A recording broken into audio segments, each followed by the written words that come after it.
Let's talk about Ed Brubaker. Appreciate the question. First thing to know is that he's been in the business a long time. He's written for both Marvel, DC, and independent publishers. He's done Daredevil, Batman, Iron Fist. He's even done a lot of Captain America. The Winter Soldier movie from the MCU is based on one of his more popular Captain America Winter Soldier runs. So let's go through it. Got Scene of the Crime, Chinatown-esque. I love this book. He was part of a series called Gotham Central. This is basically if The Wire was in Gotham and the cops had to still deal with Batman and his villains. I love this series. When they announced that show way back when that they're going to do something based on Jim Gordon, I thought it was going to be based on this. It wasn't. That would have been very exciting. This series is really good. One last book before we get into the Phillips collaborations. You have Velvet. This is basically like, what if James Bond died and they blamed it on Moneypenny, but she was also kind of secretly a spy?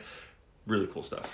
All right, then we have Incognito. This was one of their big first major collaborations. What if a supervillain went into witness protection because he was ratting out another bigger supervillain, but he got bored and then started doing vigilante hero stuff, which then let the supervillain know he was still alive, and it just gets crazier from there. Really cool series. And a good example of how they kind of play in the superhero world, but put those tropes on its head and inject their kind of crime style to it. You got Sleeper, which really reminds me of Incognito in some ways. It's about a spy who's undercover, but it's also in kind of a superhero world. Very cool stuff. Fatale, I think, was the first series they did with Image. This is another great example of how they take common tropes from the genre, so the idea of a femme fatale, but they completely flesh out this mythology and lore, you know, that she's immortal, that these men are obsessed with her, she doesn't control it, and this death sex cult is chasing her, trying to steal her powers and stuff. It's kind of weird, and I really love it.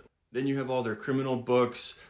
They've come back to this series a couple times. These are standalone crime stories, but in an interconnected world where you see different characters pop up in and out of the stories. Awesome. Then we've got The Fade Out, 1948 Hollywood. Screenwriter finds the starlet dead in her apartment. He wakes up with no memory in her apartment. She's dead, and him and his partner try to figure out what happened, go up against the Hollywood elite.